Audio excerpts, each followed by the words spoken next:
நல்லது. மீண்டுமாக உங்கள் ஒவ்வொருவரையும் இயேசு கிறிஸ்துவின் நாமத்தினாலே மிகவும் அன்போடு கூட வாழ்த்தி வரவேற்கிறோம். நாங்கள் மகிழ்ச்சியோடும் ஆனந்த சப்தத்தோடு கூட ஆண்டவரை துதிக்கத்தக்கதாக அவருடைய சமூகத்திலே வந்திருக்கிறோம். ஆயத்தமாக இருக்கிறீங்களா? இந்த நேரத்திலே நாங்கள் எல்லாருமாக சந்தோஷமாக கரங்களை தட்டி இந்த பாடலை பாடுவோமாக.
அவரை துதிக்கத்தக்கதாக ஆண்டவர் எங்களை உண்டாக்கி இருக்கிறார். அவரை உயர்த்தத்தக்கதாக ஆண்டவர் எங்களை படைத்திருக்கிறார். இந்த நேரத்திலே எங்களை ஆண்டவருக்கு முன்பதாக ஒரு விஷயம் ஒப்பு கொடுத்து அவர் எங்களுடைய ஜீவியத்திலே செய்திருக்கிற எல்லா காரியங்களுக்காகவும் நாங்கள் அவருக்கு நன்றி செலுத்துவோமாக. எங்களுடைய கண்கள் முன்பதாக, எங்களுடைய மனக்கண்கள் முன்பதாக ஆண்டவர் செய்த காரியங்களை நாங்கள் கொண்டு வருவோமாக, சிந்திப்போமாக. நாங்கள் திரும்பி பார்க்கும்போது ஆண்டவர் எவ்வளவா எங்களுடைய ஜீவியத்திலே பெரிய காரியங்களை செய்திருக்கிறார், எவ்வளவா எங்களை வழிநடத்தி வந்திருக்கிறார். நோய்களின் மத்தியிலே, பிரச்சனைகள் மத்தியிலே, போராட்டங்கள் மத்தியிலே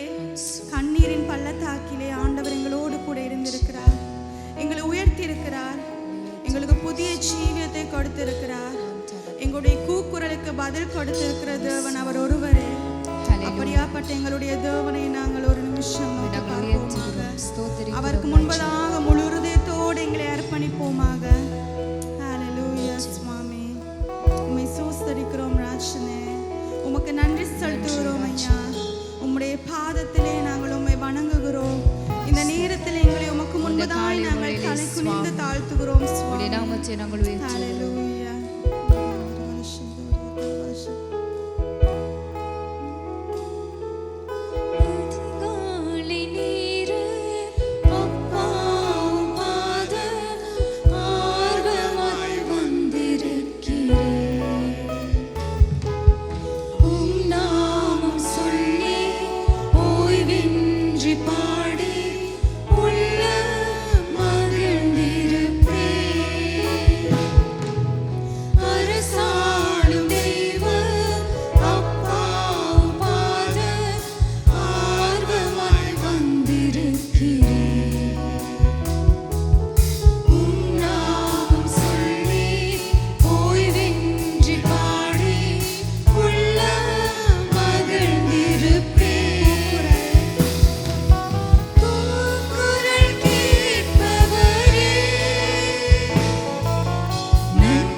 செவி கொடுக்கிற தேவனாக இருக்கிறீர் ஆண்டவரே. நோக்கி கூப்பிடு வழியிலே கர்த்தாவே சுவாமி நீர் எங்களை காண்கிற கர்த்தராக இருக்கிறீர். ஸ்தோத்திரிக்கிறோம். எங்களுடைய கண்ணீரை நீர் கண்டபடியினாலே நன்றி ஆண்டவரே.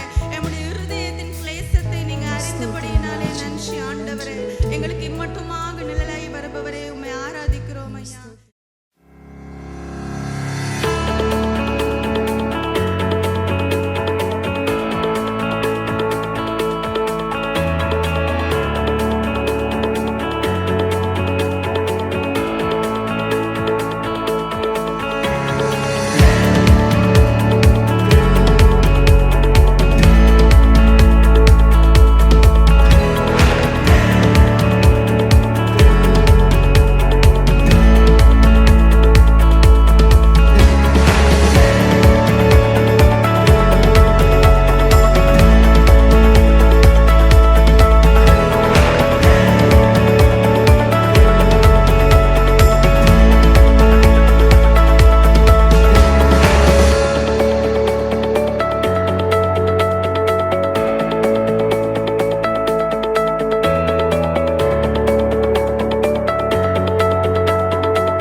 நன்றி. நாங்கள் ரூத் புத்தகத்திலே ஒரு சில வசனங்களை நாங்கள் பார்க்க போகிறோம் இந்த காலை வேளையிலே.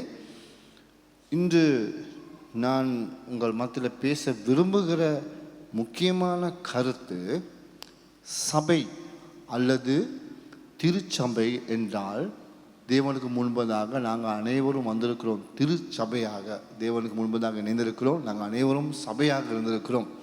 அதாவது தேவனுடைய சித்தப்படி அழைக்கப்பட்டவர்கள் சபை என்று வேதாகமத்தில் சொல்லப்படுகிறது. புதிய ஏற்பாட்டில் சபை என்கிறதான ஒரு வார்த்தை, அதாவது சபையாக என்கிறதான ஒரு வார்த்தை புதிய ஏற்பாட்டில் சொல்லப்பட்டில்லை. இதுதான் சபை என்று சொல்லப்பட்டிருக்கிறது. ஆனால் தேவனுடைய சித்தப்படி அழைக்கப்பட்டவர்களுக்கு சபைங்கிறதான வார்த்தை ஒரு வார்த்தை பயன்படுத்திருக்குது. சபை என்றால் எவ்வாறாக காணப்பட வேண்டும் என்கிறதை குறித்து சில காரணங்கள் உங்களுக்கு முன்பதாக நான் வைக்க விரும்புகிறேன். ஆகவே நாங்கள் எல்லாரும் அங்கே எழும்பி நின்று ரூத் புத்தகத்திலே முதலாம் அதிகாரத்தில் 1ஆம் வசனம் தொடங்கி 5ஆம் வசனம் வரை நாங்கள் வாசிப்போமாக. நியாயம் விசாரித்து வரும் நாட்களில் தேசத்திலே பஞ்சம் உண்டாயிற்று. அப்பொழுது யூதாவில் உள்ள பெத்லகேம் ஊரானாகிய ஒரு மனுஷன் தன் மனைவியோடும் தன் குமாரரோடும் கூட மோவாப் தேசத்திலே போய் சஞ்சரித்தான். அந்த மனுஷனுடைய பேர் எலிமெலேக்கு, அவன் மனைவியின் பேர் நகோமி. அவனுடைய 2 குமாரரில் ஒருவன் பேர் மக்லோன், மற்றொருவன் பேர் கிலியோன். யூதாவில் உள்ள பெத்லகேம் ஊராகிய எப்பிராத்தாராகிய அவருடைய மோவாப் தேசத்துக்கு போய் அங்கே இருந்து விட்டார்கள். நகோமியின் புருஷனாகிய எலிமெலேக்கு இறந்து போனான். அவளும் அவருடைய 2 குமாரரும் மாத்திரம் இருந்தார்கள். இவர்கள் மோவாபியரில் பெண் கொண்டார்கள். அவர்களில் ஒருத்தி பேர் ஒருபால், மற்றவர் பேர் ரூத். அங்கே ஏறக்கூடிய 10 வருஷம் வாசம் பண்ணினார்கள். பின்பு மக்லோன், கிலியோன் என்னும் அவர்கள் இருவரும் இறந்து போனார்கள். அந்த ஸ்திரீ தன் குமாரன் இருவரையும் தன் புருஷனையும் இழந்து தனித்தவளானாள். நாங்கள் ஜெபம் பண்ணுவோமாக. கிருபையும் மகா பரிசுத்தமும் ஜீவன் நல்ல பிதாவே, இந்த வார்த்தையை நம்முடைய அன்பின் கனங்களுக்கு அர்ப்பணிக்கிறேன். அப்பா சுவாமி, வந்திருக்கிற ஒவ்வொருத்தருக்கும் சுவாமி இந்த வார்த்தை கூடாங்க இங்கே ஆழத்தில் அடங்கியிருக்கிறதான சத்தியங்களை நாங்கள் புரிந்து கொள்ளத்தக்கதான ஆசீர்வாதத்தை தந்து, புதிய ஒரு எதிர்பார்ப்பை தந்து, புதிய ஒரு பலனை தரும்படியாக நான் ஜெபிக்கிறேன் ஆண்டவரே. அப்பா நம்முடைய அன்பின் கரங்கள் கற்பணிக்கிறோம். இயேசுவின் நாமத்தினால் கேட்கிறோம் நல்ல பிதாவே. ஆமேன், ஆமேன்.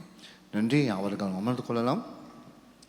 எங்களுக்கு அனைவருக்கும் தெரியும், ரூத் புத்தகத்திலே இந்த சம்பவத்தை குறித்து இதுக்கு நாங்கள் வாசிச்சிருக்கிறோம். இதுக்கு நாங்கள் பிரசங்கங்கள் நிறையா இது சம்பந்தமாக நாங்கள் கேட்டிருக்கிறோம். இந்த இந்த இந்த வார்த்தை குறித்து நான் சிந்திக்கிறதான ஒரு காரியம் என்னன்னு சொன்னால், சபையாக, அதாவது ஆண்டவர் தெரிந்து கொள்ளப்பட்டிருக்கிறதான சபையாக நாங்கள் எப்படி முன் வரணும், எப்படி நாங்கள் எங்களுடைய சிந்தனைகள் வர வேண்டும் என்கிறதை குறித்து சில சிந்தனைகள் நான் உங்களுக்கு முன்பதாக வைக்க விரும்புகிறேன். சபைக்கு ஆண்டவருடைய மனவாட்டி என்று சொல்லப்படுகிறது ஒரு பக்கத்தில். நம்ம எல்லாரும் தேவனுடைய மனவாட்டிகளாக மணவாளன் இயேசுவின் வருகைக்காக நாங்கள் காத்து கொண்டு இருக்கிறோம் என்கிறதை குறித்து நாங்கள் அப்படியே நாங்கள் ஒரு அடையாளமாக நாங்கள் பார்க்குறோம். அப்படி என்றால் நாங்கள் அனைவரும் தேவனுக்கு முன்பதாக ஒரு மனவாட்டியாக மணவாளனுடைய வருகைக்காக காத்து கொண்டு இருக்கிறவர்களாக இருக்கிறோம். ஹல்லேலூயா, ஆமென். நாங்கள் எல்லாருமாக தேவனுக்கு முன்பதாக ஒரு மனவாட்டியாக தேவன் எடுத்துக்கொள்ளப்படுகிறோம். ஒரு பக்கத்தில் அப்படிங்கிறதான ஒரு அடையாளம் பூர்வமாக சபையை அவர் பிரதிபலிக்கிறார், அதாவது சபையை அவர் முன்வைக்கிறார். இந்த இடத்துல இங்கே நாங்கள் பார்க்க போகிறதான இந்த காலகட்டத்தில் நடந்த இந்த சம்பவத்தை குறித்து, இங்கே ஒரு குடும்பத்தை குறித்து சொல்லப்பட்டிருக்கிறது. அந்த குடும்பத்தில் நாங்கள் பார்க்குறோம், அவங்க பெத்லேம் என்கிறதான ஊரிலே அவர்கள் வாசம் பண்ண, அதாவது எங்களுக்கு தெரியும் ஆபிரகாமை தேவன் அழைத்தார். அதுக்கு பிறகு தேவன் ஆபிரகாமுடைய அவருடைய மகன் ஈசாக் தேவன் தெரிந்து கொண்டார்.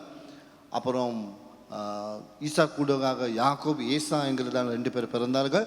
அப்புறம் தேவன் யாக்கோபை தெரிந்து கொண்டு அவர்கள் கூடாக 12 கோத்திரங்கள் உருவாக்கப்படுகிறது. அதுவும் கூடாக தேவன் அவர்களை அழைத்து நாங்கள் பார்க்குறோம். அவருடைய யாக்கோபுடைய 11வது மகன் யோசேப்பு கூடாக அவங்க எகிப்து தேசத்துக்கு போனார்கள். இந்த வரலாறை குறித்து எங்களுக்கு நல்லா தெரியும்.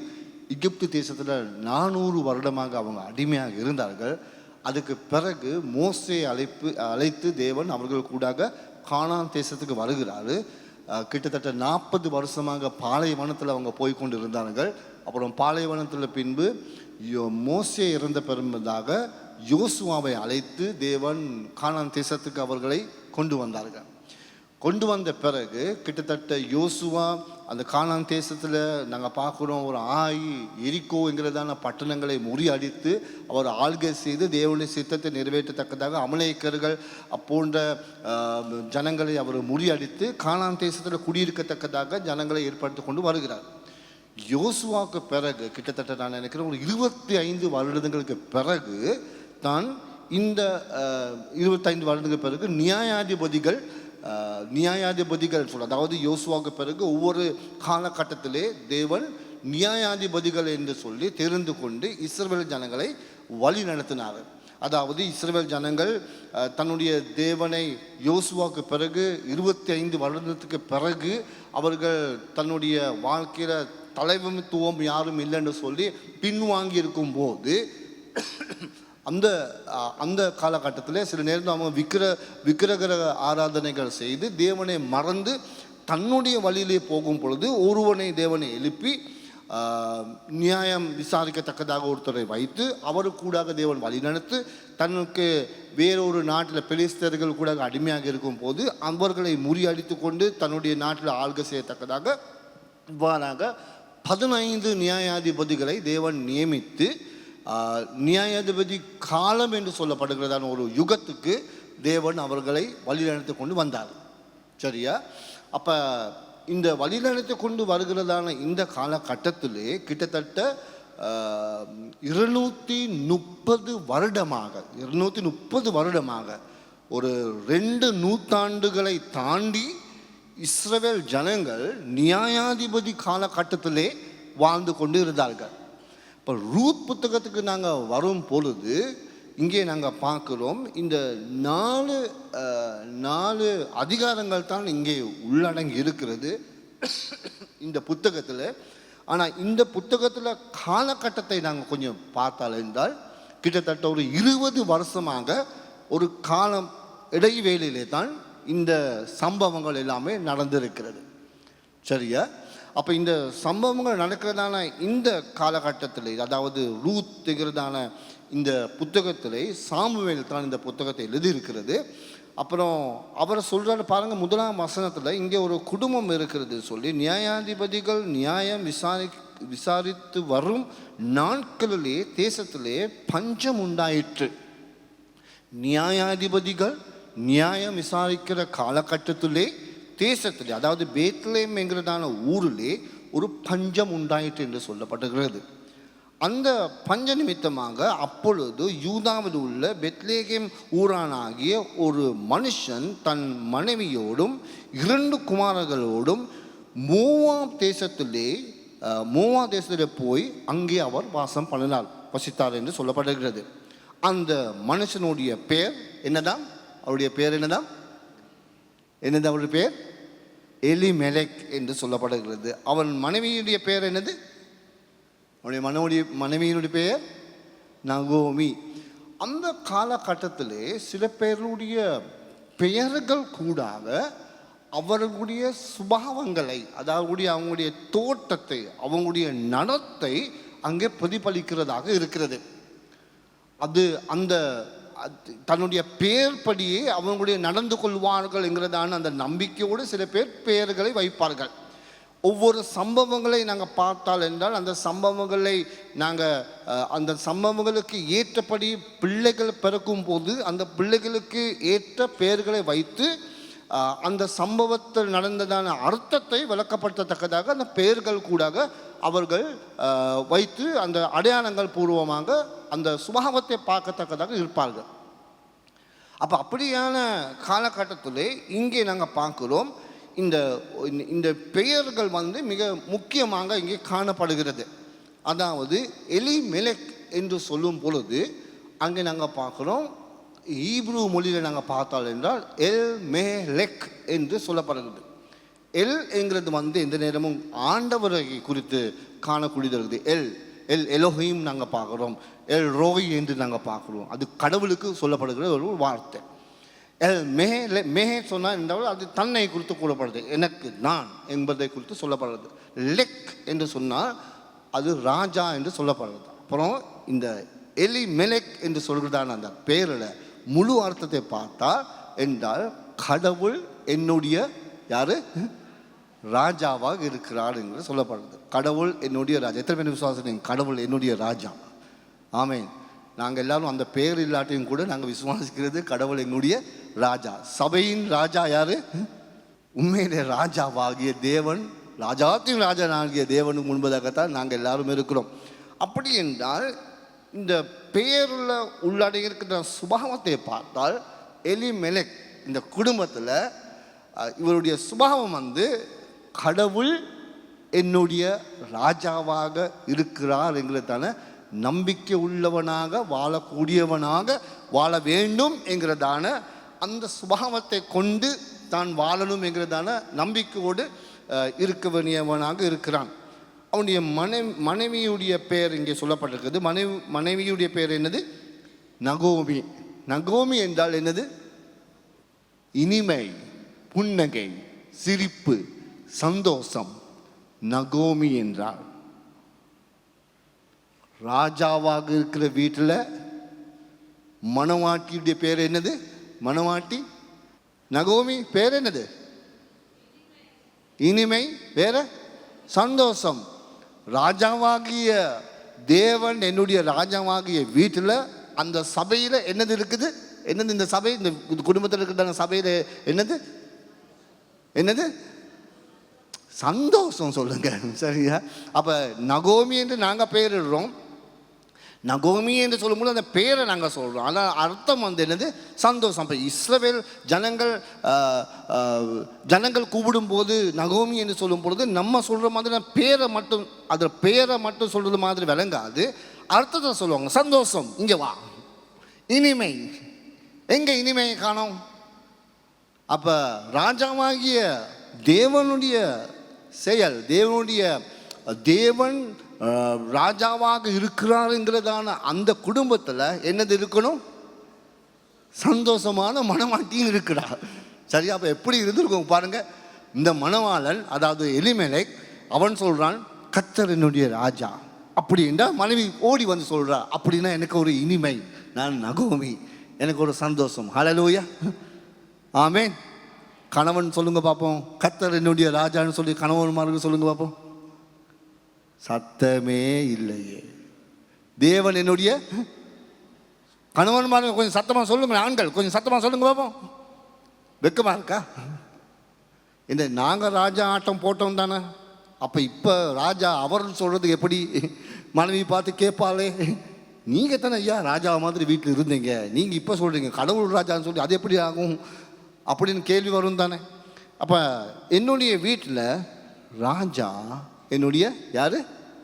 தேவன். என்னுடைய சபையில் ராஜா யாரு? தேவன். அப்படின்னா சபை மனவாட்டி நாங்கள் எல்லாம் இனிமை, சந்தோஷம். தேவன் வாசம் பண்ணுற இடத்துல எங்களுக்கு என்னது இருக்கும்? சந்தோஷம். ஹல்லேலூயா, ஹல்லேலூயா. கசப்பு அங்கே இல்லை, சந்தோஷம் அங்கே உள்ளடங்கி இருக்கும். ஹல்லேலூயா. அப்போ இங்கே பாருங்கள், இங்கே என்ன நடந்தது? இந்த தேசத்தில் ஒரு பஞ்சம் நடந்தது. அதுலேயும் ஒரு அர்த்தம் உள்ளடங்கி இருக்குது. இதுக்கு மேலே நான் சொல்லியிருக்கிறேன். பெத்லெஹேம் என்று சொல்லப்படுகிற அந்த வார்த்தை, பெத் என்று சொல்லும் பொழுது அங்கே சொல்லப்படுறது பெத் என்றால் வீடு என்கிறதான வார்த்தை. வீடு.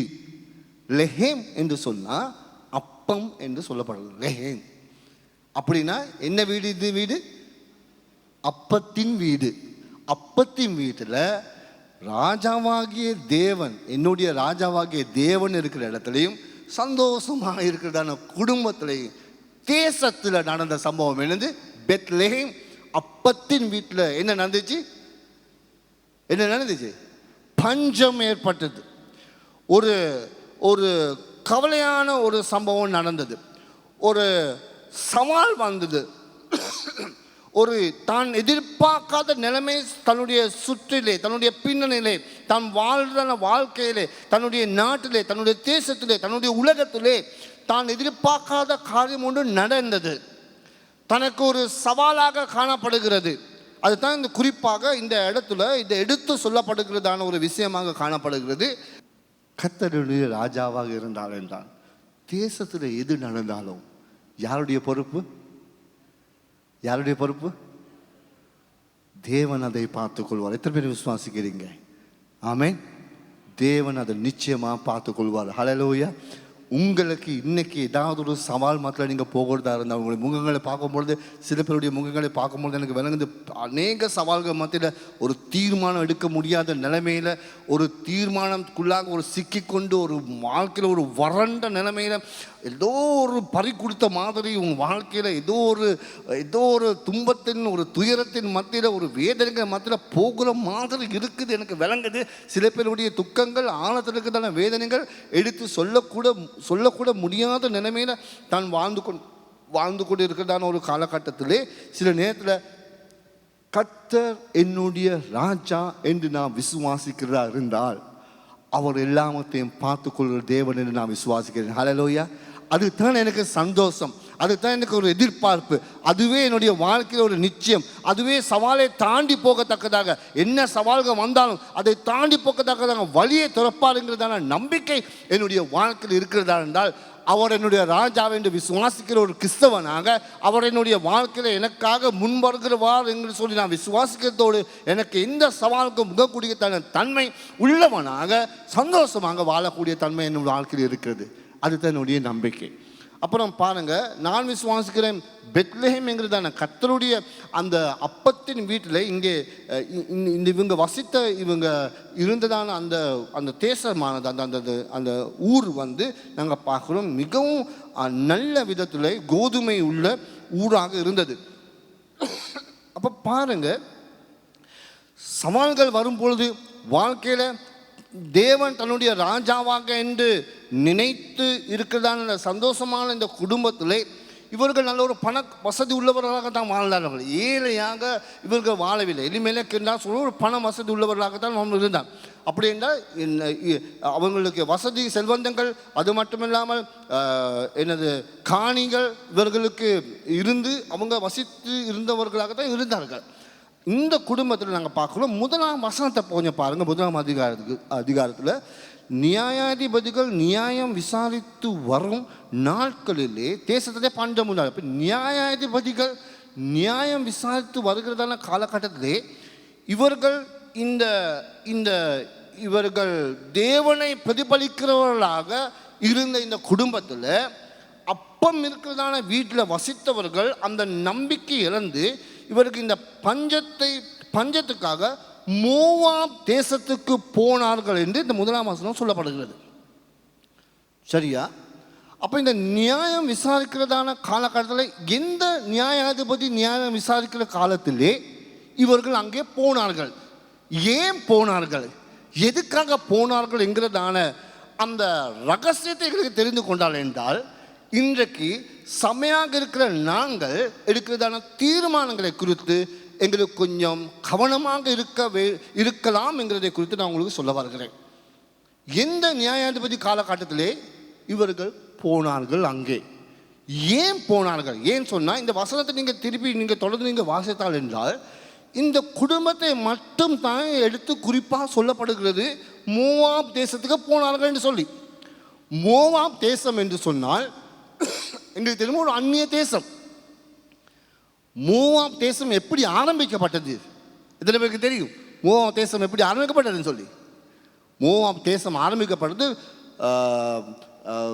ஆதியாகமம் 19ஆம் அதிகாரத்தில் இங்கே வாசித்தால் என்றால் மோவாப் தேசம் ஆரம்பிக்கப்பட்ட மூல பொருளை குறித்து அங்கே சொல்லப்படுகிறது. ஆபிரகாமை விட்டு லோத் பிரிஞ்சு போன பிறகு லோத் கூடாக தன்னுடைய பிள்ளைகள் கூடாக ஒரு 2 வம்சம் உண்டாகினது. மோவாபும் அம்மோன் என்கிறதான குடும்பம் வம்சம். அப்போ இந்த வம்சத்தையும் கூட ஒரு சாபமுள்ள வம்சம் ஆரம்பிக்கப்பட்டதே ஒரு தேவனுடைய சித்தத்தின்படி அல்ல, சாபமுள்ள ஒரு ஒரு தீமையான வழியிலே இந்த வம்சம் உருவாக்கப்பட்டு அந்த தேசத்தில் குடியிருக்கத்தக்கதாக தேவனை நம்பி வாழ்ந்தவர்கள் போகத்தக்கதான காரணம் என்ன காரணம்? அதுக்கு நாங்கள் நியாயாதிபதிகள் 3ஆம் அதிகாரத்துக்கு நீங்கள் போனால் என்றால் இங்கே இந்த வரலாறை குறித்து ஒரு சில ரகசியங்களை எங்களுக்கு அங்கே காணக்கூடியதாக இருக்குது. நியாயாதிபதிகள் வாசம் பண்ணுகிறதான நியாயம் செய்கிறதான விசாரிக்கிறதான காலகட்டத்திலே முதலாவதாக ஒரு நியாயாதிபதி இருந்தார். அவர் நாங்கள் பார்க்குறோம், அவருடைய பெயர் யாருக்கு தெரியும்? முதலாவது நியாயாதிபதி யார்? குறிப்பாக சொல்கிறதா இருந்தால் என்னது, நாங்கள் ஒத்னியல் என்ற ஒரு நியாயாதிபதி தேவன் தெரிந்து கூட முதலாவது. அவர் காலேப் இருக்கிற யோசுவோட போனார். காலேப், அந்த யோசுவோட போன காலேபுடைய சகோதரனாகிய கேனிசி என்ற ஒரு சகோதரன் இருந்தான். அவனுடைய மகன் தான் ஒத்னியல் என்று ஆண்டவர் தெரிந்து கொள்ளப்பட்ட ஒரு நியாயாதிபதியாக அவன் வாழ்ந்தான். அவன் கிட்டத்தட்ட இஸ்ரவேல் ஜனங்களை 40 வருஷமாக ஆளுகை செய்தான். இந்த வரலாறு கொஞ்சம் நல்லா கேட்டுக்கொள்ளுங்கள். அவனுக்கு பிறகு 40 வருஷமாக அவன் ஆளுகை செஞ்ச பிறகு மோவாபியர் ஜனங்கள், மோவாபிய ராஜாமார்கள் இஸ்ரவேல் ஜனங்களை அவர்கள் முறியடித்தார்கள். சரியா? ஒத்னியலுக்கு பிறகு நீங்கள் வாசித்தால் என்றால் நியாயாதிபதி 3ஆம் அதிகாரத்தில் இதுக்கு பிறகு புத்தகத்தில் நாங்கள் பார்ப்போம். 3ஆம் அதிகாரம் சில வசனங்கள் உங்களுக்கு முன்பு நான் வாசிக்க விரும்புகிறேன். நியாயாதிபதிகள் 3ஆம் அதிகாரத்தில் 9ஆம் வசனம் வாசிங்க பார்ப்போம்.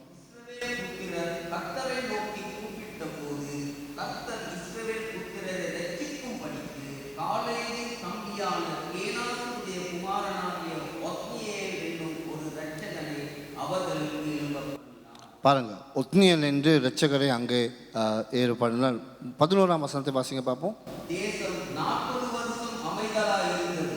கேனாசின் குமாரனாகிய ஒத்னியேல் மரணம் அடைந்தார். பாருங்க, 40 வருஷமாக அவன் அங்கே இருந்தான். அது பாருங்க 12ஆம் வசனம் பாருங்க. மறுபடியும் கர்த்தரின் பார்வைக்கு பொல்லாப்பானதை செய்தார்கள். அவர்கள் கர்த்தரின் பார்வைக்கு பொல்லாப்பானதை செய்தபடியால் கர்த்தர் எக்லோன் என்னும் மோவாபின் ராஜாவை இஸ்ரவேலுக்கு விரோதமாக பலக்க பண்ணினார். அப்போ எக்லோன் என்கிறதான மோவாபிய ராஜாவை இஸ்ரவேலுக்கு விரோதமாக அவர் பலத்த பண்ணினார்.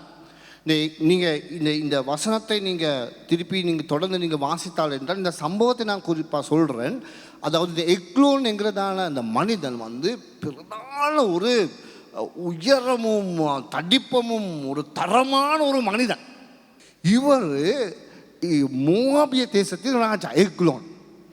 இவர் என்ன செய்தார்னு சொன்னால் இஸ்ரவேல் ஜனங்களை அவர் 18 வருஷமாக ஆளுகை செய்தார். அப்புறம் 18 வருஷமாக ஆளுகை செய்யும் பொழுது என்னத்தான் இவங்க செய்வாங்கன்னு சொன்னால் ஒவ்வொரு வருஷமாக தானியங்களை, அதாவது அறுவடை எடுக்கிறதான காலகட்டத்தில் இஸ்ரவேல் ஜனங்கள் பெத்லெகேமில் எல்லா இடத்துலையும் எங்கே அவங்க விவசாயம் செய்வாங்களோ அங்கே அறுவடை காலகட்டத்தில் இவங்க உடனே வருவார்கள். இப்படி தீவிரமாக தீவிரவாதிகள் மாதிரி அறுவடை எடுக்கிறதான காலகட்டத்தில் கோதுமை அறுவடை அந்த கதிர்கள் எல்லாத்தையும் எடுத்துக்கொண்டு போய் தானியங்களை எடுத்துக்கொண்டு போய் அவர்களுடைய நாட்டில் சேர்த்துக்கொள்வார்கள்.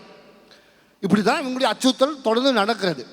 அப்புறம் இப்படி 18 வருஷமாக இஸ்ரவேல் ஜனங்கள் அறுவடை எல்லாம் செய்கிறாங்க, தானியங்கள் எல்லாம் விவசாயம் செய்கிறாங்க. ஆனால் அறுவடை காலகட்டத்தில் இவர்கள் என்னென்னா இவர்களுக்கு அடிமையாக தான் போயிட்டு இருக்காங்க இஸ்ரவேல் ஜனங்கள். இவர்கள் தேசத்தில் இருக்கிறது எல்லாத்தையும் எடுத்துக்கொண்டு போவார்கள். இப்படி 18 வருஷமாக இப்படி நடந்தது. அப்படி நடந்திருக்கும் பொழுது நீங்கள் வாசித்தால் 14ஆம் வசனத்தை வாசிங்க. 14ஆம் வசனம்.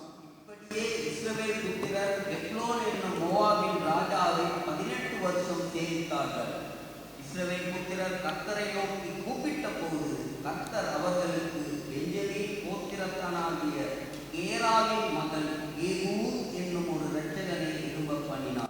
ஆமென். இப்போ 18 வருஷமாக இஸ்ரவேல் ஜனங்களுக்கு யாருக்கு அடிமையாக இருக்கிறாங்க? மோவாப் தேசத்துக்கு. இப்போ நியாயம் விசாரிக்கத்தக்கதாக யாருமே இருக்கல. அதுக்கு பிறகு தேவன் ஏகூத் என்று சொல்லப்பட்டுகிற ஒரு மனிதனை தேவன் எழுப்பினால் இஸ்ரவேல் ஜனங்களை ஆள்கை செய்யத்தக்கதாக, அதாவது நியாயம் விசாரிக்கத்தக்கதாக எழுப்பினார். இந்த இஸ்ரவேல் ஜனங்கள் ஞானம் விசாரிக்கத்தக்கதாக எழுப்பின பிறகு இந்த ஏகூத் என்கிறவரை எழுப்பின பிறகு மோவாபிய தேசத்தின் எக்லோன் என்கிற ராஜா தான் ஆளுகை செஞ்சு கூட இருக்கிறார். அவருக்கு தான் அடிமையாக இருக்கிறாங்க. நாட்டில் இருக்கிறதான எல்லாம் சேமத்தை, நாட்டில் இருக்கிறதான நன்மைகள், ஆசீர்வாதங்கள், பலங்களை காணிக்கையாக அங்கே போய் கொடுக்க வேண்டும். ஏகூத் என்ன ஒரு தந்திரமான ஒரு சதியை உருவாக்கினார். என்ன செய்தார் சொன்னார், அவர் நாட்டில் இருக்க ஜனங்களுக்கு, வீரர்களுக்கு, இராணுவ படைக்கு சொன்னார், நான் போய் ஏக்லோன் என்கிறதான அந்த ராஜாவை சந்திக்க போகிறேன். எதுக்காக நான் சந்திக்க போகிறேன், அவரோட நான் பேச போகிறேன். நான் ஏதாவது ஒரு பணிவிடையை நான் உங்களுக்கு சொல்லும் பொழுது ஆயத்தமாக இருங்க. தேசத்தை போய் நாங்கள் அந்த தேசத்தை ஆளுகை செய்யத்தக்கதாக முறியடிக்கத்தக்கதாக ஆயத்தத்தில் இருங்க சொல்லி இவர்களை ஆயத்தப்பட்டு கொண்டு போனார். இப்போ இந்த ஏகூத் இருக்கிறார் இல்லையா, அவர் ஒரு வித்தியாசமான ஒரு நபர். வசனம் சொல்லப்படுகிறது, அவர் நம்ம எல்லாருக்கும் வலது கரம் பழக்கம் உள்ளவர்கள். கொஞ்சம் வலது கரம் தான் உங்களுக்கு பழக்கம் இருக்குன்னு சொல்லுவாங்க. கொஞ்சம் உயர்த்துங்க பார்ப்போம். வலது கரம் எல்லாருக்கும் வலது கரமாக இருக்கு. வலது கரம் சில பேருக்கு இடது கரம். எத்தனை பேருக்கு இடது கரம் இருக்குது? இடது கரம் தான் எனக்கு பழக்கம். உங்களுக்கு இருக்கா? நீங்கள் ஏகூத் மாதிரி. ஏகூத்துக்கும் இடது கை தான் பழக்கம். சரியா? இங்கே ஒரு ரகசியம் ஒன்று அடங்கியிருக்கு, அதெல்லாம் சொல்கிறேன். வலது கரம் பழக்கம் உள்ளவர்கள் வாளை எடுக்கிறது வலது பக்கம். வாள், அதாவது போராடுறதா இருந்தால் வாளை எடுத்து அவங்க போராடுவார்கள். இடது கரம் பழக்கம் உள்ளவர்கள் வாழை எங்கே எடுப்பாங்க? இடது கையில் தான் எடுப்பாங்க. அப்போ வாழை வலது கையில் எடுக்கிறவங்க வாழை போடுறது இடது கரம் பக்கம், இடது கால் பக்கம் தான் போடுவாங்க. வாழை இப்படி தான் போட்டு இப்படி எடுப்பாங்க. இடது கரம் பக்கம் இருக்கிறவங்க எங்கே எடுப்பாங்க? அவங்க வலது பக்கம் தான் வாழை போடுவாங்க. அவங்க இப்படி தான் எடுப்பாங்க. இந்த ரகசியம் எக்லோன் ராஜாவுக்கு தெரியாது. அப்போ ஏகூத் என்ன செய்கிறான்னு சொன்னால், தந்திரமாக காணிக்கை எடுத்துக்கொண்டு போகிறார், பழங்கள் எடுத்துக்கொண்டு போகிறார் ராஜாவுக்கு கொடுக்கத்தக்கதாக. ராஜா அங்கே இருப்பார். இஸ்ரவேல் ஜனங்கள் பழங்கள் எடுத்துக்கொண்டு போகிறார்கள், அங்கே தானியங்களை கொண்டு போகிறாங்க. பாருங்கள், அவங்களுக்கு தான் அது சொந்தமாக இருக்குதுன்னு சொல்லி இவர் போனார். இந்த ஏக்லோன் எப்படிப்பட்ட ஒரு மனிதன்? எப்படிப்பட்ட மனிதன்? அவர் உயரமும் தடிப்பமும் நிறைந்த நல்லா சாப்பிட்டு பழங்களை சாப்பிட்டு அப்படி இருந்தார். இப்படி இவர் போயிட்டு அங்கே பழங்கள் எடுத்துக்கொண்டு இவர் போகிறாரு. யார் போகிறாரு? ஏகூத் போகிறாரு. ஏகூத் என்ன செய்தான்னு சொன்னால், ரகசியமாக வலது பக்கத்திலே அவருடைய ஆடைகள் உள்ளாக சின்ன ஒரு கத்தியை சொருவி கொண்டு போனார். இப்போ அங்கே போன உடனே செக் பண்ணுறவங்க சாதாரணமாக அவங்க இடது கரம் பக்கம் இவர் ஒரு இதை செக் பண்ணிட்டு போனார், ஒரு சின்ன ஒரு கத்தி உண்டு. அப்போ அவங்க போன உடனே செக் பண்ணுவாங்க, வலது இந்த பக்கம் இப்படி வால் எங்கே பக்கம் இருக்குதுன்னு சொல்லி பார்த்த உடனே இவருக்கு எங்கே பக்கமே வால் விளங்க மாட்டேங்குது. காணிக்கை தான் எடுத்துகிட்டு வந்திருக்கிறான்னு சொன்னார். அப்புறம் இவர் போயிட்டு அந்த ராஜாவுக்கு சொன்னார், ராஜா எனக்கு உங்களுக்கு ஒரு ரகசியம் இருக்குது. என்ன நான் சம்பாதிச்சு குடிச்சு எல்லாம் செஞ்ச பிறகு சொன்னார், எனக்கு ஒரு ரகசியம் இருக்குது சொல்கிறதுக்கு. அவர் சொன்னார், அப்போ மேல் அறைக்கு வா. ராஜா கூப்பிட்டு போகிறாரு. மேல் அறைக்கு இப்படி போகிறாரு. போயிட்டு ஜனங்கள் இவர் சொன்னார், எல்லாத்தையும் உங்களுடைய வீரர்கள் எல்லாத்தையும் வெளியே அனுப்புங்க சொல்லி இவர் டக்குன்னு போயிட்டு தப்பால் போட்டு லாக் பண்ணிவிட்டு இவர் ராஜா கிட்ட ரகசியம் சொல்கிறார். என்ன ரகசியம்? இவருக்கு இந்த ரகசியம் என்ன? கத்தி இங்கு உள்ள அடங்கி இருக்கு, யாருக்குமே தெரியாது. வலது புறத்தில் கத்தியை எடுத்து இந்த மனுஷன் என்ன தெரியுமா செஞ்சார்? ஓங்கி ஒரு குத்து. அவருக்கு என்ன தெரியுமா எனக்கு நடந்த சம்பவம்? இவருடைய வயறு இப்படி இருந்தபடியா ஓங்குன அந்த ஓங்குதல் எவ்வளோ பாரமாக இருந்துன்னு சொல்லி கத்தி அப்படியே வயருளுக்கே போயிட்டு, அந்த மனுஷனுக்கு கத்தியை தெரியாத கத்தியை காணும், அந்த அளவுக்கு வயறு இவருக்கு. அந்த கத்தி அடங்கியிருந்த அந்த பிடிச்ச அந்த பிடிப்போடையே கத்தி உள்ளுக்கு போயிட்டு அந்த அளவுக்கு இவர் குத்திட்டார். குத்துன பிறகு அவர் அப்படியே விழுந்துட்டார். யாருக்குமே தெரியாது. ரகசியம் இது தான். அப்புறம் இவர் மெல்ல மேலறையிலிருந்து கீழே பாஞ்சி தன்னுடைய நாட்டுக்கு போயிட்டு வீரர்களுக்கு சொல்லி 1000 பேர் மோவாபிய தேசத்தில் 1000 பேரை ஒரு கொலை செய்து முறியடித்து மோவாப் தேசத்தை கை கொண்டார். யார் கை கொண்டார்? ஏகூத் கை கொண்டார். ஏகூத் கை கொண்ட பிறகு நீங்கள் வாசிங்க பார்ப்போம். 30ஆம் வசனத்தை நீங்கள் வாசிங்க. அப்படியே அந்நாளிலே மோவாப் இஸ்ரவேலுடைய கையின் கீழ் தாழ்த்தப்பட்டது. அதனாலே தேசம் 80 வருஷம் அமைதலாயிற்று. 80 வருஷம் ஏகூத்துக்கு பிறகு மோவாபியர்கள் 18 வருஷமாக ஆளுகை செய்தார்கள். இவர் எவ்வளவு ஆளுகை செய்கிறார்? இப்போ 80 வருஷம். இப்போ மோவாபியர்கள் யாருக்கு அடிமையாக இருக்கிறார்கள்?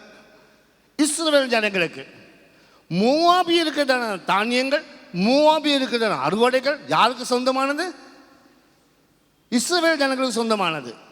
அந்த காலகட்டத்திலே, அந்த முதல் காலகட்டத்திலே தான் இங்கே நாங்கள் ரூத் புத்தகத்துக்கு இப்போ நாங்கள் வருவோம். ரூத் புத்தகத்தை நாங்கள் பார்க்குறோம். எலிமெலேக்கும் நகோமியும் குடும்பத்தாரும் அனைவரும் தீர்மானம் எடுக்கிறார்கள். எங்கே போய் வாசிக்க? மோவாபிய தேசத்துக்கு போய் வாசிக்க. ஏன் மோவாபிய தேசத்துக்கு போறார்கள்? மோவாபிய நம்ம நாடாச்சே, நமக்கு சொந்தமாச்சே. நாங்கள் அங்கே போனால் இந்த பஞ்சம் எங்களுக்கு இருக்கிறதுல நாங்கள் எளிமையாக இருக்க போகிறோம். பஞ்சத்தில் சாப்பாடுறதுக்கு நாங்கள் தேடணும். அங்கே போனால் அந்நியர்கள் எங்களை என்ன செய்வார்கள்? அந்நியர்கள் எங்களை பார்த்து போய் சேர்ப்பார்கள். எங்களுக்கு போய் அவங்க மத்தியில் ராஜாவாக இருக்கலாம். கர்த்தரினுடைய ராஜா, நானும் ராஜாவாக இருக்கத்தக்கதாக அங்கே போயிருக்காங்க, அங்கே குடியிருக்க. இது என்னது? இந்த தீர்மானம் என்னது? ஒரு பக்கத்தில் தன்னுடைய இமேஜுக்கு அல்லது தனக்கு இருக்கதான அந்த ஒரு திமிர் பிடிச்சதான ஒரு தீர்மானம், ஒரு இச்சை சம்பந்தமான ஒரு தீர்மானம். காரணம், தான் எந்த நிலைமையில எந்த சுபாவத்தில் எப்படி இருந்தாலும் தன்னுடைய நிலைமையை காத்துக்கொள்ள வேண்டும் என்கிறதான ஒரு தீர்மானம். கர்த்தர் எங்களை வழிநடத்துகிற விதமானது, அந்த வழிநடத்துகிற விதத்தில் நாங்கள் உண்மையாக இருக்க காத்துக்கொள்ளணும். கர்த்தர் என்னை கொண்டு போகிற விதத்தில் நான் பெருமையாக அதை எனக்கு மறைச்சி காண்பிக்கத்தக்கதாக போனால் என்றால் அது தேவனை நம்பிக்கொண்டு இருந்து நம்பாம மாதிரி அந்நிய தேசத்தில் போய் அந்நியருடைய செழிப்பை தேடி, அந்நியருடைய அந்த விசாரணையை நான் தேடி அங்கே போய் பெருமையாக எனக்கு வாசிக்கலாம் என்கிறதான அந்த மனநிலையில் இவன் வாழ்ந்து கொண்டு போகிறாருங்கிறதை குறித்து எங்களுக்கு காணக்கூடியதாக இருக்கிறது. மோவாப் தேசத்துக்கு போனால் என்றால் இஸ்ரவேல் ஜனங்கள் வந்திருக்காங்க எங்களை பார்க்குறதுக்கு. மோவாபிய ஜனங்கள் சொல்லுவாங்க, ஐயா அவங்களுக்கு நாங்கள் சாப்பாடு கொடுக்கணும், அவங்கள நாங்கள் பார்க்கணும். அங்கே போய் என்ன செய்யலாம்? இவனுக்கு தன்னுடைய இச்சைப்படி, தன்னுடைய திமிரு பிடிச்ச மாதிரி, தனக்கு இருக்கிறதான அந்த இமேஜ் படியே தனக்கு அங்கே வாழலாம்ங்கிறதான தன்னுடைய தேசத்தில் குறைகள் என்ன இருந்தாலும் நான் போகிறேன் குடியிருக்க வெளிநாட்டுக்கு போயிட்டு அங்கே எனக்கு நல்லா இருக்கலாம் என்கிறதான அந்த சிந்தனை. தன்னுடைய தேசத்தில் இருக்கிறதான நிலைமை, தன்னுடைய உண்மையான நிலைமை. கர்த்தர் பெத்லேகேமில் ஒரு பஞ்சம் உண்டாயிட்டால் என்றால் கர்த்தர் பெத்லேகேமை பார்த்து கொள்வார் என்கிறதான நம்பிக்கை எந்த நாட்டில் இருந்தாலும் கர்த்தர் என்னோடு இருக்கிறார் என்கிறதான அந்த உணர்வு இருந்தால் என்ற கர்த்தர் கொண்டு போகிற நேரத்தில் எனக்கு கொண்டு போகட்டும், அது பிரச்சனை இல்லை. ஆனாலும் சிலர்களுக்கு தேவனை நம்பி இருந்தாலும் கூட நம்ம போகிறதான உண்மையான நிலைமை அது எங்களுக்கு காண்பிக்கிறதுக்கு விருப்பமே இல்லை, அதை காட்டிக்கொள்றதுக்கு விருப்பமே இல்லை. ஏன்னு சொன்னால் ஒரு பெருமை. நானா நினைக்கிறது இங்கே எலிமேலே தன்னுடைய இச்சைப்படி தனக்கு இருக்கிறதான தன்னுடைய வாழ்க்கை காண்பிக்கத்தக்கதாக அங்கே போய் குடியிருக்கணும் இருந்தால் என்றால் தனக்கு நல்லா இருக்கலாம் என்று சொல்லி யோசித்து 10 வருஷமாக அங்கே இருந்தார். 10 வருஷமாக. ஆண்டவரை நம்ம ஆண்டவருக்கு முன்பதாக சாட்சி பகிர்ந்து கொள்வது எப்படி சாட்சி பகிர்ந்து கொள்வோம்? நாங்கள் எப்படி எங்களை வாழ்க்கையில் நாங்கள் சாட்சி பகிர்ந்து கொள்வது கொஞ்சம் சொல்லுங்க பார்ப்போம். பஞ்சம் நடக்குது, பிரச்சனை நடக்குது, எனக்கு பிள்ளை இல்லை, எனக்கு நோய் பாலில் இருக்கிறேன், வேதனை என் தொழிலில் இப்போ எனக்கு பிரச்சனை, பாஸ்டர் வாழ்க்கையில் நிம்மதி இல்லை, சந்தோஷம் இல்லை, நான் எதிர்பார்க்குறது எல்லாமே உடஞ்சி போயிருக்குது. ஆனால் நான் சாட்சி பகிர்ந்து கொள்ள விரும்புகிறேன், கர்த்தர் என்னை வழிநடத்தில் விழா இருக்கிறான்னு சொல்லி. எத்தனை பேர் அப்படி சாட்சி பகிர்ந்து கொள்வீங்க? நல்லது. ஆனால் எங்ககிட்ட வருகிற சாட்சிகள் என்னது? பஞ்சத்தில் போனேன், எளிமையாக இருந்தேன், கர்த்தர் என்னை தூக்கிட்டாரு, ஆசீர்வதித்தார். பிள்ளை இல்லாமல் இருந்தேன், பிள்ளைய கொடுத்துட்டாரு, கர்த்தர் என்னை ஆசீர்வதித்தார். வேலை இல்லாமல் இருந்தேன், வேலையை கொடுத்துட்டாரு, கர்த்தர் என்னை ஆசீர்வதித்தாரு. எளிமையாக இருந்தேன், நான் ஏழையாக இருந்தேன், பணக்காரனாக மாற்றிட்டாரு. சாரம் கொடுத்துட்டு சர்ச்சுக்கு வந்தேன், கலசத்துக்கு மாற்றிட்டாரு. வெளிநாட்டுக்கு போகிறதுக்கு ஆசையாக இருந்தேன், வெளிநாட்டுக்கு என்னை அனுப்பிட்டாரு. இதுங்கெல்லாம் சாட்சிகளா? நான் விசுவாசிக்கிறேன், கர்த்தர் என்னுடைய ராஜாவா இருந்தால் என்றால் உலகம் எப்படி மாறினாலும், எந்த நிலைமையில மாறினாலும், அந்த நிலைமைக்குள்ளாக, அந்த சூழ்நிலைக்குள்ளாக கர்த்தர் என்னை கொண்டு போகிற விதம் அபரிவிதமான விதத்தில் கர்த்தர் கொண்டு போவார். ஹல்லேலூயா. இதுதான் கர்த்தருடைய நிலைமை.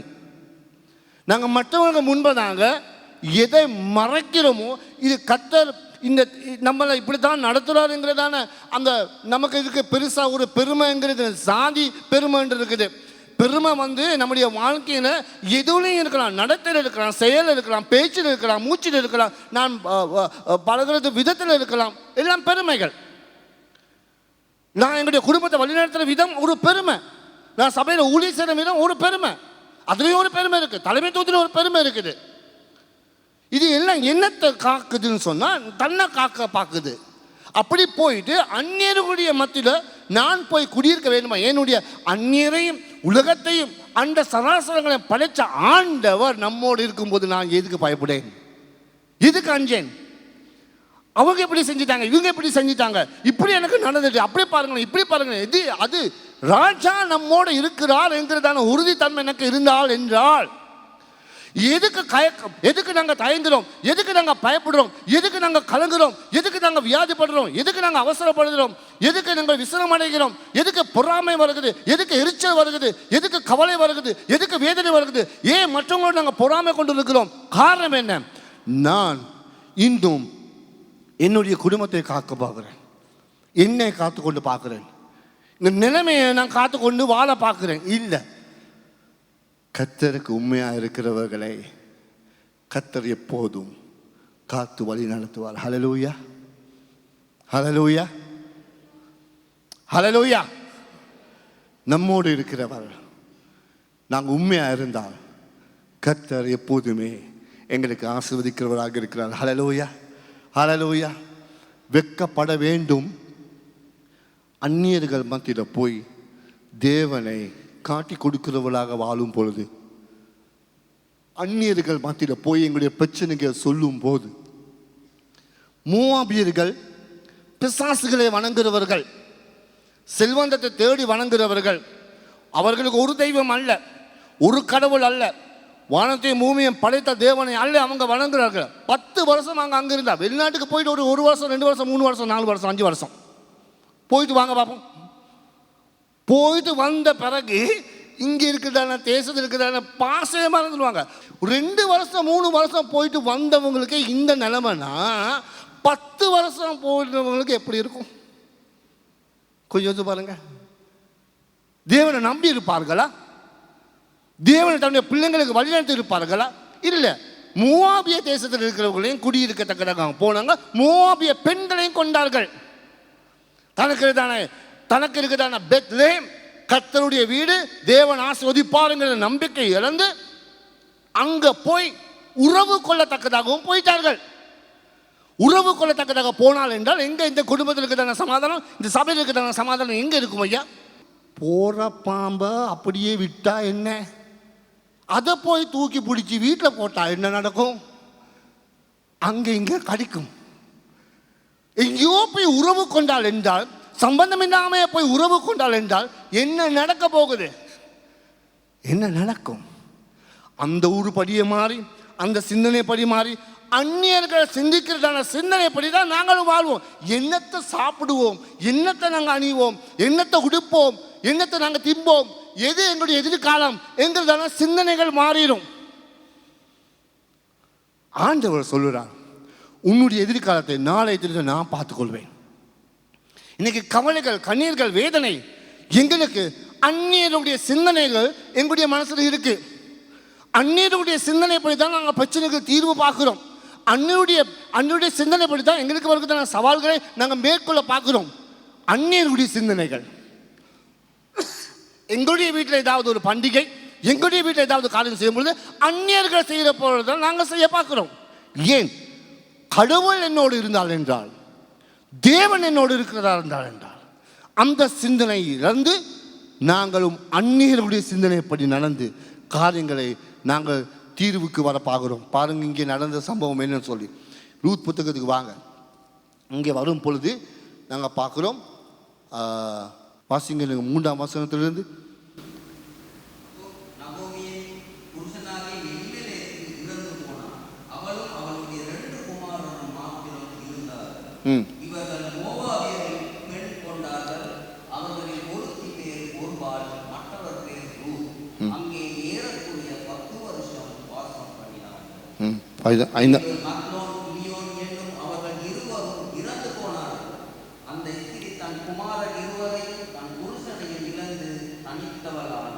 இங்கே பாருங்க, நகோமி, சந்தோஷமான நகோமி, சந்தோஷமான சபையை விட்டு, சந்தோஷமான பாதுகாப்பை விட்டு, அரவணைப்பை விட்டு அங்கே குடியிருக்க போயிட்டு இப்போ என்ன எப்படிப்பட்டவளா இருக்கிறா? எப்படிப்பட்டவளா இருக்கா? எல்லாம் தனித்தவளாக இருக்கிறார். தனிமை, வேதனை, கவலை, மனசோர்வு, டிப்ரெஷன், தனித்தவளாக இருக்கிறார். மன அழுத்தம் தாங்க முடியாத நிலைமையில் இருக்கிறார். யார் இந்த நகோமி? நம்மோடு இருந்த ஒரு நகோமி. அவள் இப்பொழுது தனித்தவளாகிட்டார். நாங்கள் என்ன செய்யலாம்? ஆண்டவர் கர்த்தர் தம்முடைய ஜனங்களை, 6ஆம் வசனம் பாருங்க, கர்த்தர் தம்முடைய ஜனங்களை சந்தித்து அவர்களுக்கு ஆகாரம் அருளினார் என்று அவள் மோவாப் தேசத்திலே கேள்விப்பட்டு மருமக்களோடு கூட மோவாப் தேசத்திலிருந்து திரும்பி வரும்படி எழுந்து தன் 2 மருமக்களோடு கூட இருந்த ஸ்தலத்தை விட்டு புறப்பட்டார். என்ன செய்கிறார்? கர்த்தர் தன்னுடைய, பாருங்க கர்த்தர் 6ஆம் வசனம், கர்த்தர் தம்முடைய ஜனங்களை சந்தித்து அவர்களுக்கு ஆகாரம் கொடுத்தார். தேசத்தை சந்தித்துன்னு சொல்லப்படுகிற தேசத்தில் என்ன நிலைமை இருந்தாலும் கர்த்தர் அவருடைய ஜனங்களை சந்திக்கிறவராக இருக்கிறார். ஹல்லேலூயா, ஹல்லேலூயா. தேசத்தில் வளங்களை கொடுத்துருக்கலாம், ஆசீர்வாதம் பண்ணியிருக்கலாம். யாருக்காக, எதுக்காக அவர் செய்தார்? ஜனங்கள், அவருக்கு பிரியமான ஜனங்கள் இருக்கிறார்கள். பெத்லேகேம் இல்லை, பிரியமான ஜனங்கள் இருக்கிறார்கள். அவரை நம்பிக்கொண்டு வாழ்ற ஜனங்கள் இருக்கிறார்கள். அவரை பின்பற்ற ஜனங்கள் இருக்கிறார்கள். அவர்கள் எங்கேயுமே போகவில்லை. இந்த நிலைமையில் இந்த குடும்பம் மட்டும்தான் அங்கே போனது. 10 வருஷத்துக்கு பின்பதாக தனிச்சவளாக இருந்து தனிமையிலே பாடுபட்டு துயரப்பட்டு வேதனைப்பட்டு இப்பொழுது ஒரு தீர்மானம் எடுக்கிறார். நான் திரும்பி எங்கே போகணும்? பெத்லேகேமுக்கு போகணும். அப்பம் இருக்கிற வீட்டுக்கு போகணும். கர்த்தர் அங்கே சந்திச்சிருக்கிறார், ஜனங்களை சந்திச்சிருக்கிறார், கர்த்தர் ஆசீர்வதிச்சிருக்கிறார். அவர் எப்போதுமே மாறாதவராக இருக்கிறார். ஹல்லேலூயா, ஹல்லேலூயா. அவர் நேற்று மீண்டும் எப்பொழுதும் மாறாதவராக. 19ஆம் வசனம், இது தான் சபையின், நம்ம சபையாக இப்போ நாங்கள் எப்படி இருக்கிறோம், சபையாக எப்படி எந்த நிலைமைக்கு வந்திருக்கிறோம். கர்த்தர் ஒரு தாய் போல எங்களை தேற்றி வழிநடத்துவதாக இருக்கிறார். மலை போல் துன்பங்கள் வாழ்க்கையில் வந்தாலும், எந்த பிரச்சனைகள் வந்தாலும் கர்த்தர் எங்களை சந்திக்கிறவராக இருக்கிறார். ஹல்லேலூயா. வாழ்க்கையில் நீங்கள் என்ன துன்பங்கள் துயரங்கள் மத்தியில் போனாலும் நான் விசுவாசிக்கிறேன், கர்த்தரை சந்திக்கிறார். இப்பொழுது இவ வாழ்கிறார். திருப்பி 19ஆம் வசனம் பாருங்க. முதல்ல இருவரும் பெத்லகேம் மட்டும் நடந்து போனார்கள். அவர்கள் பெத்லகேமுக்கு வந்தபோது ஊரார் எல்லாரும் அவளை குறித்து ஆச்சரியப்பட்டு அவர்களை குறித்து ஆச்சரியப்பட்டு இவள் நகோமியோ என்று பேசிக்கொண்டார். இப்போ சபை பெத்லகேம் ஊர் ஜனங்கள் திரும்பி வாரா. யார் வாரா? நகோமி வாரா. நகோமியுடைய பெண் கொண்டவர்கள், தன்னுடைய மகன் பெண் கொண்டவர்கள் சேர்த்து கொண்டு ரூத்தோட அவள் வாரா. வரும்போது ஊர் ஜனங்கள் என்ன பார்த்து சொன்னாங்க? என்ன பார்த்து சொன்னாங்க? என்ன பார்த்து சொல்கிறாங்க? ஊர் ஜனங்கள் என்ன சொல்கிறாங்க? ஆச்சரியப்பட்டார்கள் என்ன சொல்லப்படுறது? ஆச்சரியப்பட்டு என்ன சொன்னாங்க? இவ நகோமியா? என்னது அந்த இனிமையா, அந்த சந்தோஷமா? ஆச்சரியப்பட்டு அந்த சந்தோஷம் வருது, அந்த இனிமை திரும்பி வருது. இவங்க என்ன செய்தாங்க? சில பேர் இந்த இடத்துல நம்ம சபையில் இருக்கவங்க போனே என்ன பலம்? வந்தவரை என்ன செய்யணும்? சபை என்ன செய்யணும்? ஆதரிக்கணும், அன்பை காட்டணும், பாசத்தை காட்டணும், இரக்கத்தை காட்டணும், கை கொடுக்கணும். நகோமி காத்து கொண்டிருந்தோம், சந்தோஷமே நீ காத்து கொண்டிருந்தோம், நீ வர எங்கே போயிருந்த? நாங்கள் உங்களோடு இருக்கிறோம், நான் உன்னோடு இருக்கிறேன், பயப்படாத. நாங்கள் வந்து என்ன நினச்சி மனசில் சொல்லியிருப்போம், மனசில் இருக்கும் எங்களுக்கு. வெளிநாட்டுக்கு போனையே, 10 வருஷமாக இருந்தையே, ஒரு டஃபியாவது கொண்டு வந்தியா? குடும்பத்துக்கு நடந்த கெதி என்னது? பிள்ளைங்க எங்க? தேவனை மறந்து போனதானே, தேவனை கெடுத்து நீ போனதானே. இதுதான் உனக்கு வேணும், இதுதான் உனக்கு நன்மை. பாரு, தேவன் கொடுத்துட்டாரு. நம்மளோட வாய்ங்க இருக்கே, இந்த வாய்ங்க இது ஒரு அபரிவிதமான வாய்ங்க இருக்கு. இந்த வாயினால தான் இன்னைக்கு அநேகர் தேவனுடைய சன்னிதானத்திலிருந்து இறந்து போறதுக்கு காரணம் நம்முடைய வாய். வேறொன்றும் இல்லை. பரிசுத்த ஆவியானவர் சபையில் இருக்கிறார், ராஜா இருக்கிறார். ஆனால் நம்முடைய வாய் இருக்கே, வாய் அது ஒரு பக்கம் வாளி மாதிரி. அது திறந்தா மற்றவங்களுக்கு இருக்கிறதான விசுவாசமே இல்லாமல் போயிடும். சுவிசேஷத்தை கொடுக்க வேண்டிய வாய், சுவிசேஷத்தை கேட்டு வர வேண்டியவர்களை நாங்கள் துன்படுத்தி, அவங்களை புண்ணாக்கி, அவங்களுடைய மனசை வேதனைப்படுத்தி, அதைரியப்படுத்தி, ஏதாவது ஒரு குறைய சொல்லி அந்த மனுஷரை தாழ்த்தி சபையை விட்டு அனுப்பி போடும். கர்த்தர் ஒரு போதும் அப்படி செய்ய மாட்டார். கர்த்தர் நேசிக்கிறார், நகோமியை நேசிக்கிறார். ஆண்டவர் இன்னும் சொல்லலையே. ஆண்டவர் எதுவும் சொன்னாரா? ஆண்டவர் வெளியே மேலே, நகோமி உங்களுக்கு எல்லாம் இவ்வளோ கொடுத்த, இவ்வளோ ஆசீர்வாதத்தை நீங்கள் பாருங்கள், என்னை கெடுத்து போனீங்களே, என்னை விட்டு மறுதளித்து போனீங்களே, என்னை நம்பாமல் போனீங்களே. நம்பாமல் போனாலும், பலவீனமாக இருந்தாலும் கர்த்தரிடத்தில் வர்றதுக்கு ஒரு சந்தர்ப்பம் உண்டு. கர்த்தர் எங்களை அழைக்கிறார். சபையானவர்களாக இருக்கிற கர்த்தருடைய மனவாட்டியாக இருக்கிற நாங்கள் இந்த மனவாட்டியை, நம்ம சபைக்கு ஒரு அங்கத்தவராக வந்திருக்கிறவரை சபையை விட்டு இழந்து போனவர், அதைரியப்பட்டு போனார், பிரச்சனையோடு போனார், இவளை வந்து நாங்கள் கரம் கொடுத்து இவளை தூக்கி அணைத்து இனி ஒரு ஊழியக்காரியாக மாற்றக்கூடிய அந்த சந்தர்ப்பம் தேவனுடைய வம்சத்திலே இவளும் நமக்கு சொந்தமானவள் என்கிறதான அந்த நம்பிக்கை, அந்த அந்த அந்த அந்த மனப்பான்மை எத்தனை பேருக்கு இருக்கு? ஆனால் இன்னைக்கு சபையில் நாங்கள் சொல்றது என்னது? அவ இப்படி செய்வா, இவ இப்படி செய்வா, இவ இப்படி செய்வா, இவளுக்கு இது உரிமையா, இது சொந்தமா, அவளுக்கு சொல்ல இல்லாதே, செய்ய இல்லாதே. இதுதான் எங்களுடைய அந்நியர்களுடைய சிந்தனை. ராஜாவாகிய தேவன் இருந்தாலும் கூட, ஆனால் அந்த பாசம் இரக்கம் அப்படிப்பட்டதாக இல்லை. ஆனால் இந்த ஊரா ஜனங்கள், நான் நினைக்கிறேன், நகோமியை திருப்பி அணைச்சி கொண்டார்கள். ஹல்லேலூயா. அந்த சபை வந்து நகோமியை ஏற்றுக்கொண்டார்கள். அவளுடைய வாயிலிருந்து ஒரு வார்த்தை கூட அவளுக்கு விரோதமாக வரவில்லை. திருப்பி நீங்கள் வசனங்களை நீங்கள் வாசிங்க. எனக்கு முடியும்னா நான் இன்னொரு நாளைக்கு நான் உங்களுக்கு சொல்லித்தரேன் வசனங்களை. அங்கே அந்த வசனத்தில் நாங்கள் பார்க்குறோம், தேவன் அவளை ஆசீர்வதித்தார்.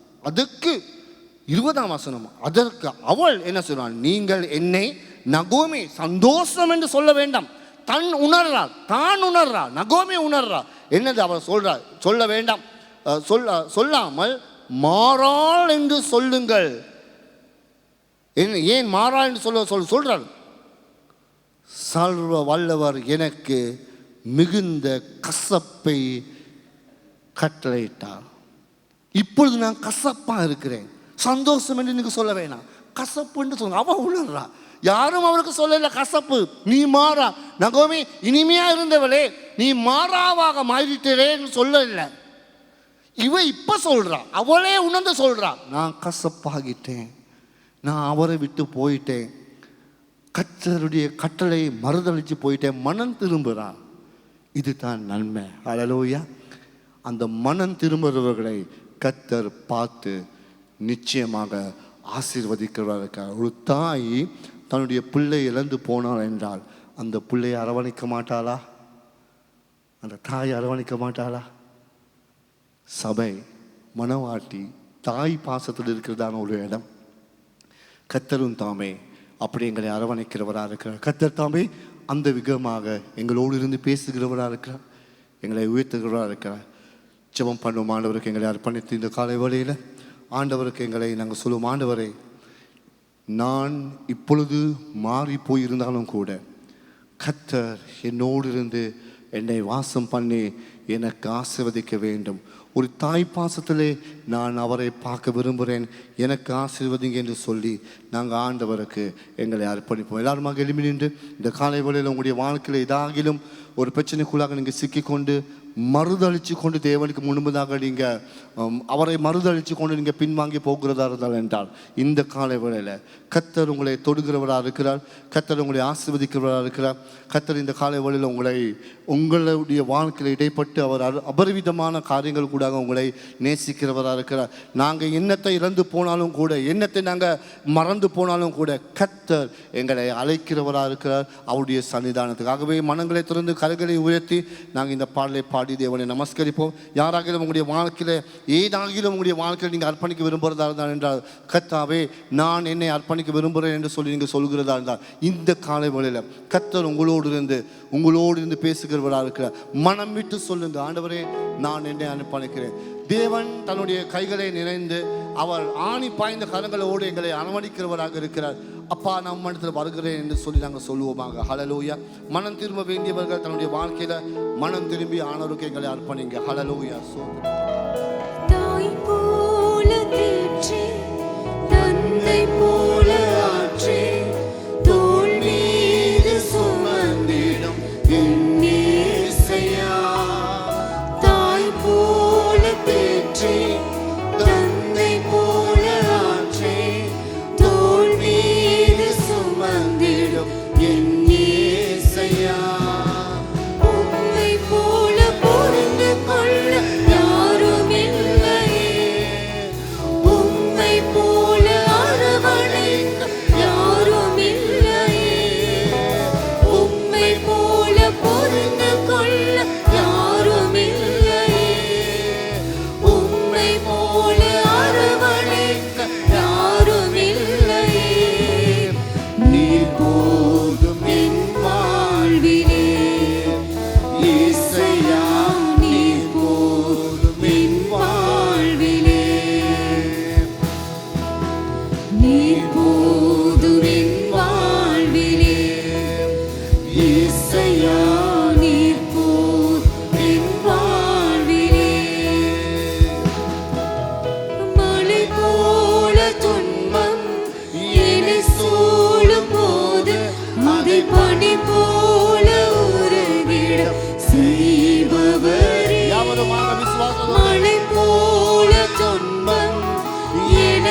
ஆண்டவரே நன்றி ஸ்தோத்திரிக்கிறோம் சுவாமி. ராஜா. நன்றி ஆண்டவரே சுவாமி. ஹல்லேலூயா ஓ ஹல்லேலூயா. நன்றி ராஜனே. கிருபையின்